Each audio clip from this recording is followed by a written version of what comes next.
মাঠে নামলেন, বোলারকে তা বিবেচনায় না এনেই একের পর এক ছক্কা হাঁকালেন। প্রায় 230 স্ট্রাইক রেটে সাব্বির বোঝালেন এখনও ফুরিয়ে যাননি তিনি। সাথে ঢাকা ক্যাপিটালস তাকে যে অবহেলা করেছে সেটারই জবাব দিলেন ব্যাট হাতে। চ্যাম্পিয়ন্স ট্রফির ঠিক আগ মুহূর্তে তার মতোই ফর্মে ফিরেছেন লিটন দাস। দুই স্টাইলিশ ব্যাটারি এদিন মন জয় করে নেন ভক্তদের। সাব্বির লিটন জুটির এমন নজরকাড়া পারফরমেন্স নিয়ে বাকিটা জানবো রিপোর্টে। সাব্বির জবাব দিলেন ঠিক নিজের মতো করেই, সবকিছুর জবাব দিলেন। টানা 2 ম্যাচে খেললেন বিধ্বংসী ইনিংস। চ্যাম্পিয়ন্স ট্রফির দল ঘোষণার ঠিক আগ মুহূর্তে নিজের সেই চিরচেনা ছন্দে ফিরলেন বাংলার বিরাট কোহলি খ্যাত এই ক্রিকেটার। ঢাকা ক্যাপিটালসের হয়ে আগের দিন 50-র দেখা পাওয়ার পর আজ খেললেন ক্যামিও ইনিংস। সাথে দলকে নিয়ে গেলেন পুক্ত অবস্থানে, বুঝিয়ে দিলেন তাকে প্রথম 3 ম্যাচে অবহেলা করে কত ভুল করেছে শাকিব খানের ফ্র্যাঞ্চাইজিটি। এদিন সাব্বিরের মতোই ব্যাট হাতে ফর্মে ফিরেছেন লিটন কুমার দাস। দীর্ঘদিনের রান খরা কাটিয়ে আজ দায়িত্বশীল ইনিংস খেলেন লিটন।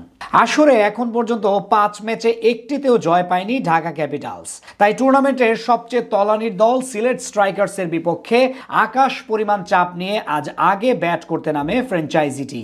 এদিন শুরুতেই আউট হয়ে ফেরত যান তানজিদ তামিম। তবে এক প্রান্ত আগলে রেখে ব্যাট চালাতে থাকেন লিটন দাস। যদিও তার ইনিংস ছাপিয়ে আলোচনার কেন্দ্রবিন্দু দখল করে নেয় সাব্বির রহমান। টুর্নামেন্টের প্রথম 3 ম্যাচের একটাতেও সুযোগ পাননি এই ব্যাটার। এই নিয়ে তার বিপক্ষে প্র্যাকটিসে না আসার অভিযোগ এনেছিল ঢাকা ফ্র্যাঞ্চাইজির টিম ম্যানেজমেন্ট।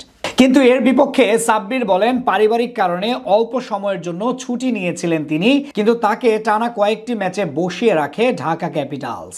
এবার সুযোগ পেয়ে সেটাই যেন কাজে লাগান এই ডানহাতি। সাথে সবকিছুর জবাব দেন ব্যাট হাতে। গেল লঙ্কা টি10-এ অসাধারণ ব্যাট করেছিলেন তিনি, তাই এবার বিপিএলে তাকে সুযোগ না দেওয়ায় ভক্তরাও কিছুটা হতাশ ছিল। তবে এবার সাব্বিরের ব্যাটিং দেখে সবাই খুশি। আগের দিন প্রায় 250 স্ট্রাইক রেটে 82 রানের ইনিংস খেলেন তিনি, যেখানে মারেন মোট 9টা ছক্কা, সাথে ছিল 3টা 4-এর মার। তারই ধারাবাহিকতায় আজ করেন মাত্র 10 বলে 23 রান, যেখানে স্ট্রাইক রেট ছিল প্রায় 230। আজকেও সাব্বির ভক্তদের মন জয় করে নিয়েছেন 3টা বিশাল বিশাল ছক্কা মেরে। চ্যাম্পিয়ন্স ট্রফির দল তৈরির জন্য বেশি দিন সময় নেই বিসিবির কাছে। ঠিক তার আগ মুহূর্তে সাব্বির ফিরেছেন নিজের পুরনো ছন্দে। তাই এটাও হয়তো নির্বাচকদের আমলে থাকবে। তবে এটা নিশ্চিত, আইসিসির এই টুর্নামেন্টে তিনি না থাকলেও এমন ধারাবাহিকতা বজায় রাখলে হয়তো শীঘ্রই টি20 দলে ফিরতে পারেন বাংলার বিরাট কোহলি। এদিকে তার মতোই রানের ধারায় ফিরেছেন লিটন কুমার দাস।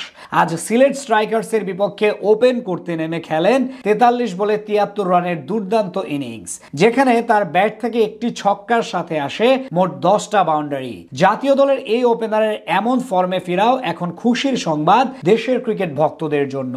সাব্বির লিটন জুটির কাছ থেকে এমন কিছু তো আশা করে তাদের সমর্থকরা।